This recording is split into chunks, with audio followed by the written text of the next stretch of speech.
Hemos estado estudiando e ilustrando a través de estas historias acontecimientos que vienen próximamente de una forma espantosa. Vimos el matrimonio del rey Acab, vimos su casamiento con esa mujer que decía ser profetisa llamada Jezabel. Vimos cómo se apoderaron de la viña de Nabot, al cual mataron porque él no quiso ceder su viña. Era una herencia de la cual no quiso deshacerse.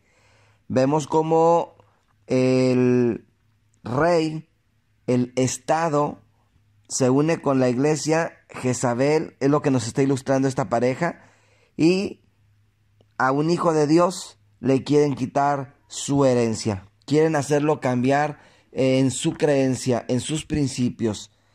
Al no poder hacerlo, entonces le quitan la vida. Todo hijo de Dios que muere en sus principios, que muere fiel a la verdad, muere victorioso. No temáis al que mata el cuerpo, temed al que puede matar el alma.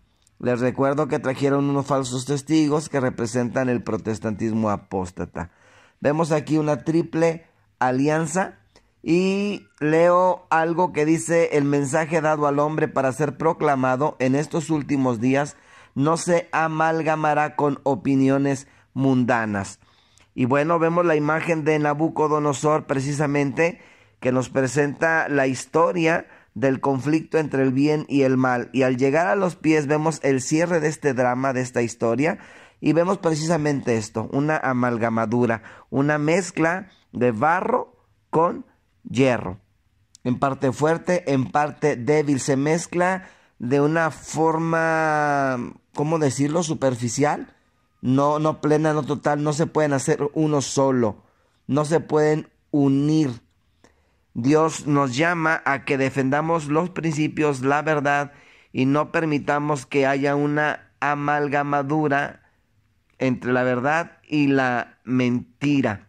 Leo en el libro de Primera de Reyes 22, 24 y 25, y dice así: entonces se acercó Sedequías, hijo de Kenaana, y golpeó a Micaías en la mejilla, diciendo: ¿por dónde se fue de mí el espíritu de Jehová para hablarte a ti?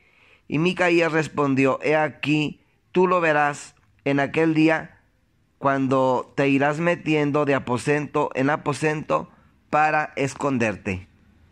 Sedequías aquí se le menciona como el profeta autoproclamado, y este dio un golpe en la mejilla al profeta Micaías. Lo desafió y le dijo el profeta verdadero que él habría de esconderse, habría de huir en aquel día. Recuerdo la escena cuando a Jesús lo hieren en la mejilla y él dice: ¿por qué me has pegado? ¿Qué mal hice? Cuando el sumo sacerdote, el sumo pontífice, así como en el caso de Micaías, cuando le dice: rey, ¿cuántas veces te haré jurar que digas la verdad? A Jesús también, bajo juramento, se le hizo contestar la pregunta: ¿eres o no eres el Hijo de Dios? Y Jesús le dijo: tú lo has dicho. Y le dijo que lo iba a ver venir en la gloria de su Padre. Algo muy semejante le menciona aquí Micaías a Sedequías. Repito: he aquí, tú lo verás en aquel día, cuando te irás metiendo de aposento en aposento para esconderte. Micaías era el profeta de Dios. Sedequías era un falso profeta que se estaba autoproclamando.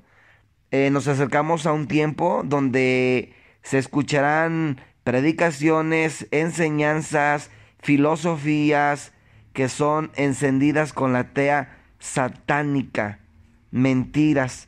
Se nos hace una invitación para que tengamos un estudio profundo, personal de la palabra de Dios.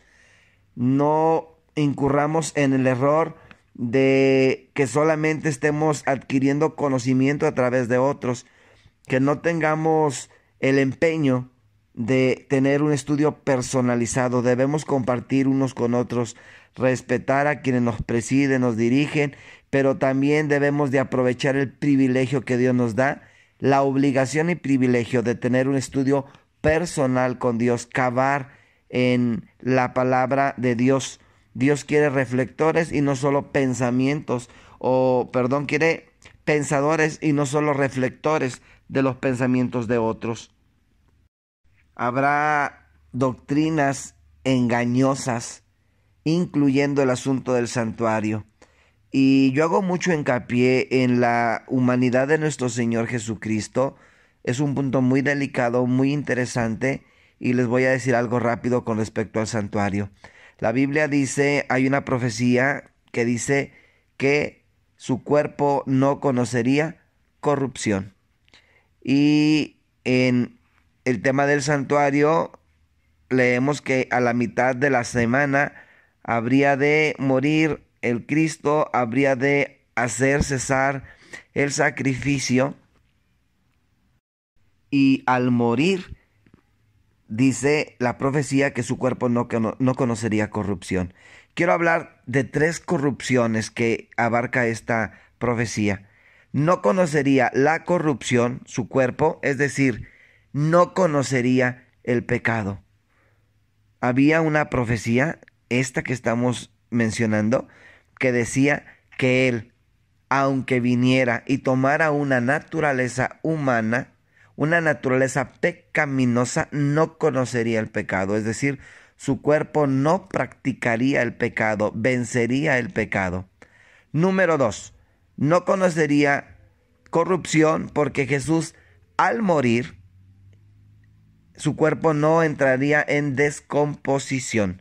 Número 3, Jesús habría de morir joven, entraría joven a la tumba y saldría joven de la tumba, porque la vejez es parte de las consecuencias del pecado. La Biblia dice que al cielo no entrará ni arruga ni mancha. Ahora, estas 3 corrupciones que están contenidas en la promesa de su cuerpo no conocerá corrupción, veámosla en el santuario, veámoslas en el Cordero Pascual. En el Cordero Pascual encontramos estos 3 conceptos. Era un cordero sin mancha, era un cordero que no debía tener defecto. Esto es el equivalente al Jesús, que era sin pecado. Ahora bien, el cordero era menor de 1 año, era un corderito joven que nos anuncia la muerte de un Cristo que iba a morir joven, porque entraría joven a la tumba, saldría joven de la tumba, porque Él está venciendo todo lo que el pecado ha ocasionado. Al entrar joven y al salir joven nos está explicando que la vejez va a desaparecer. Y bien, el cuerpo de Jesús no conoció la corrupción, no entró en descomposición, no estuvo lo suficiente como para que su cuerpo se pudriese o se corrompiese en la tumba. De la misma forma, este animalito, este corderito, el Cordero Pascual, no se dejaba nada para el día siguiente, no debía entrar en descomposición. Explico todo esto porque el tema del santuario es vital para nosotros. Es el fundamento de nuestra fe, porque nos enseña la justificación por la fe. Nos enseña a mirar a Jesús como nuestro Salvador, como nuestro Redentor, y debemos entender la expiación. Entender que el Jesús que está clavado en la cruz es un Jesús o es un Dios que tomó nuestra naturaleza humana. Vemos a Jesús clavado, crucificado en medio de 2 ladrones. En medio porque se le consideraba peor que los 2. En medio porque Jesús hizo una promesa en su ministerio, que iba a estar en medio de la tierra durante 3 días y 3 noches. Y eso no implica solamente un concepto geográfico. Esto está denotando que no fue un trato, un teatro, no fue una apariencia, fue una realidad. Tomó nuestra naturaleza humana, habitó en medio de nuestra naturaleza humana, tomó nuestra naturaleza pecaminosa. En los 3 aspectos, toma nuestra naturaleza pecaminosa, toma nuestros pecados carga con nuestros pecados y toma la tercera maldición de una persona que practica el pecado, que no solamente tiene una naturaleza pecaminosa y que como tal es abandonado por Dios, como pasó en la tercera maldición que recibió la tierra, cuando dice: no contenderá más mi espíritu con el hombre. Es interesante, el que está muriendo ahí no es el Adán que estaba en el Edén. El que está muriendo ahí es el Adán que había sido expulsado del Edén. El Jesús que vino a nacer, que vino a morir por nosotros, tomó la naturaleza del Adán con una naturaleza pecaminosa. Eso nos lo enseña el santuario, eso nos lo enseña la expiación, nos lo enseña la cruz.